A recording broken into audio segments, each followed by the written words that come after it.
नमस्कार, आप देख रहे हैं हुंकारा मीडिया और मैं हूं शशि रंजन। आज हम लोग हैं डॉक्टर राजेंद्र प्रसाद कृषि विश्वविद्यालय में, जहां पर एक बहुत ही बड़ा जो है कृषि मेला लगा हुआ है और आज हम लोग इसका दौरा करेंगे, जहां पे हम लोग यहाँ पे कुछ लोगों से बात करते हैं। मेला लगा हुआ है किसान के मैंने इसमें आकर के मेला देखना है और उसे लाभ उठाना है। इसमें देखना कि क्या क्या इसमें तकनीकी है, कौन कौन सी मतलब बिक्री हो रहा है, उसके बारे में हम लोग जानकारी लेने शिवहर जिला से आए हैं।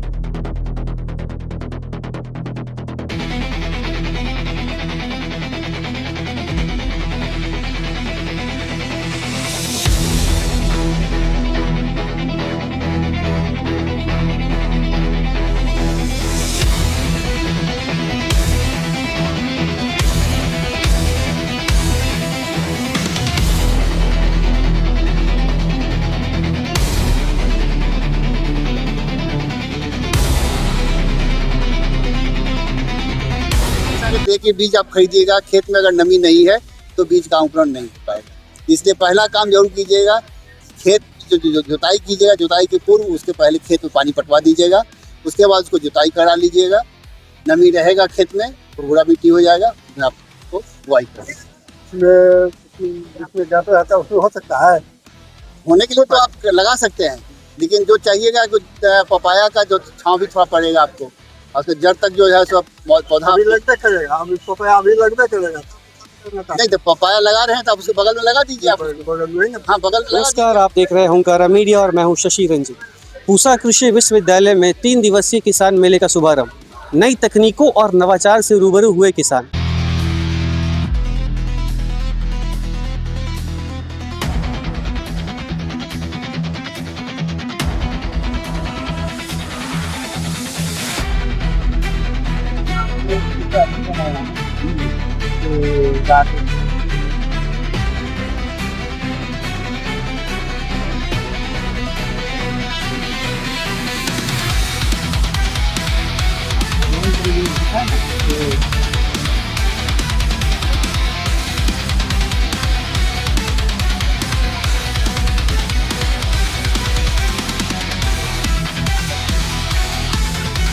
समस्तीपुर जिले के पूसा स्थित doctor Rajendra Prasad central agriculture university परिसर में 3 दिवसीय किसान मेले का भव्य आयोजन किया गया है। इस मेले से बिहार के विभिन्न जिलों के अलावा झारखंड, उत्तर प्रदेश और पश्चिम बंगाल से भी बड़ी संख्या में किसान, कृषि उद्यमी और कृषि वैज्ञानिक पहुंचे। कृषि विद्यालयों के परिसर में आयोजित इस मेले का उद्देश्य किसानों को आधुनिक खेती की तकनीकों, उन्नत बीजों और कृषि क्षेत्रों में हो रहे नए शोध से अवगत कराना है, ताकि किसान वैज्ञानिक पद्धतियों को अपनाकर अपनी खेती को अधिक लाभदायक बना सके। मेले में कृषि से जुड़े विभिन्न विभागों, निजी कंपनियों और कृषि स्टार्टअप्स द्वारा स्टॉल लगाए गए हैं, जहां किसानों को उन्नत बीज, आधुनिक कृषि यंत्र, ड्रिप सिंचाई प्रणाली, जैविक खेती और पशुपालन से जुड़ी नई जानकारियां दी जा रही। कृषि वैज्ञानिक किसानों को फसल उत्पादन बढ़ाने, मिट्टी की उर्वरता बनाए रखने और कीट रोग प्रबंधन से जुड़े व्यवहारिक सुझाव भी दे रहे हैं। इस अवसर पर आयोजित किसान वैज्ञानिक संवाद कार्यक्रम में किसानों ने अपनी खेती से जुड़ी समस्याएं और अनुभव साझा किए। वैज्ञानिकों ने किसानों के सवालों का जवाब देते हुए उन्हें नई तकनीकों के उपयोग और जलवायु परिवर्तन के प्रभाव से निपटने के तरीकों के बारे में भी जानकारी दी। मेले में आधुनिक कृषि मशीनरी का प्रदर्शन भी किसानों के लिए आकर्षण का केंद्र बना हुआ है। कई कंपनियां छोटे और सीमांत किसानों के लिए कम लागत वाले कृषि उपकरणों का प्रदर्शन कर रही है, जिससे खेती को आसान और अधिक उत्पादक बनाया जा सके। मेले में आए किसानों का कहना है कि इस तरह के आयोजन से उन्हें खेती की नई तकनीक के बारे में सीधे जानकारी मिलती है और वैज्ञानिकों से बातचीत करने का अवसर भी मिलता है। किसानों का मानना है कि अगर इन तकनीकों को सही तरीके से अपनाया जाए तो खेती की लागत कम करने और उत्पादन बढ़ाने में मदद मिल सकती है। विश्वविद्यालय प्रशासन का कहना है कि इस किसान मेले के माध्यम से खेती को आधुनिक और लाभकारी बनाने की दिशा में प्रयास किया जा रहा है, ताकि किसान पारंपरिक खेती से आगे बढ़कर नई तकनीकों और नवाचारों को अपनाएं। 3 दिन तक चलने वाले इस मेले में प्रशिक्षण कार्यक्रम, तकनीकी प्रदर्शनी और किसान वैज्ञानिक संवाद जैसे कई कार्यक्रम आयोजित किए जा रहे हैं, जिसमें बड़ी संख्या में किसान भाग ले रहे हैं।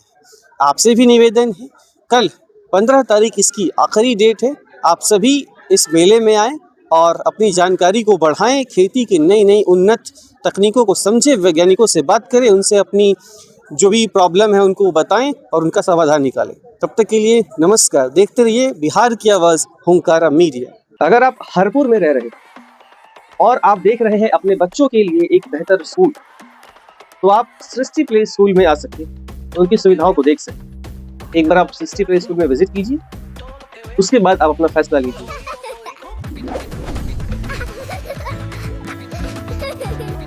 तो ये जो स्टॉल है अपना यहाँ पे मधुमक्खी पालन से रिलेटेड के लिए है।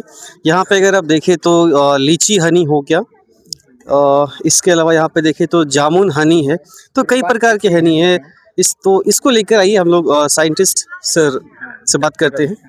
मैं डॉक्टर रविंदर प्रसाद, ये तिरहुत कृषि महाविद्यालय ढोली में एक कोर्स चलता है ELP, ठीक है, जिसमें विद्यार्थी लोग करते हैं और उन्हीं के द्वारा मधुमक्खी पालन किया जाता है, ठीक है ना। स्टूडेंट करते हैं? हाँ, स्टूडेंट करते हैं, एक कोर्स है।